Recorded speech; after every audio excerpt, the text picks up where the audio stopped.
पहले मैं बोलना चाहता हूं कि इतने सालों तक प्रशांत किशोर जी कहां थे।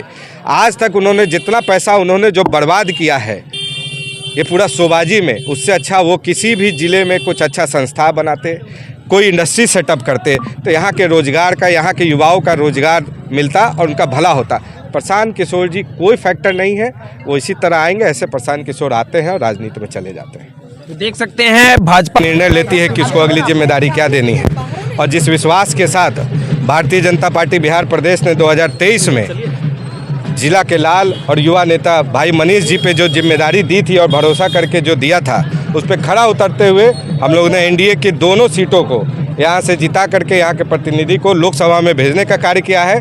और उसी आधार पर मूल्यांकन करके उनके पूरे टीम के परफॉर्मेंस को देख के और उनके द्वारा जो पार्टी के प्रति जो उनका जो लगन था, दिन रात उन्होंने कार्य किया था, उस पर एक बार और भरोसा जताते हुए आने वाले 2025 के चुनाव को मद्देनज़र रखते हुए उनके नेतृत्व में 8 विधानसभा का चुनाव हम लोग लड़ेंगे। और इस उम्मीद के साथ और आशा के साथ कि पूरे कार्यकर्ताओं की ताकत, सभी पदाधिकारियों का परिश्रम एक बार फिर रंग लाएगा और हम लोग यहाँ से 8 विधानसभा का सीट एनडीए के खाते में देने का कार्य करेंगे। बिहार भाजपा के संगठन को मजबूत करने के लिए आप दिन रात लगे रहते हैं, पूरे बिहार का आपका दौरा चलता है। क्या कहेंगे 2025 विधानसभा चुनाव को कितना चुनौती मानते हैं? देखिए, 2025 का चुनाव में कोई चुनौती नहीं है। आदरणीय नीतीश कुमार जी के नेतृत्व में जो हमारे एनडीए के नेता हैं, लगातार 19 सालों से एनडीए का यहाँ पे सरकार रहा है और हम लोग जनता के लिए कार्य करते रहे हैं, जिसका नज़ारा आप बिहार के किसी भी राज्य में, किसी भी ज़िले में जाएंगे तो जो इंफ्रास्ट्रक्चर हुआ है, जो रोडें थी, जो अब स्वास्थ्य की जो सुविधाएं हैं, शिक्षा की सुविधाएं हैं, जो इंडस्ट्री आ रही है, आप देख लिए जो महागठबंधन का जो जंगल राज था उसमें कुछ नहीं था। आज जिस तरीके से शाम में हमारी माताएं बहनें, हम लोग सब इस प्रांगण में आज मतलब बिना भय के बेखौफ आज जितने हम लोग खड़े हैं, ये सिर्फ और सिर्फ आदरणीय नीतीश कुमार जी के सरकार की बदौलत है।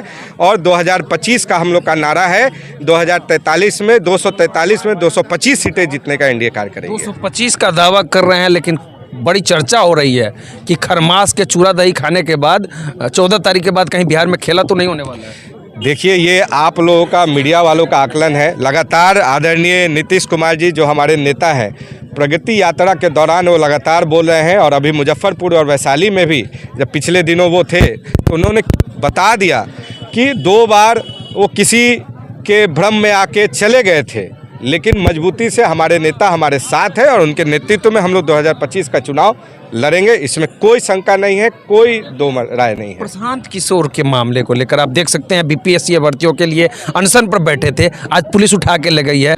देखिए, प्रशांत किशोर जी एक मजे हुए खिलाड़ी हैं जो जनता को बेवकूफ़ बनाना जानते हैं।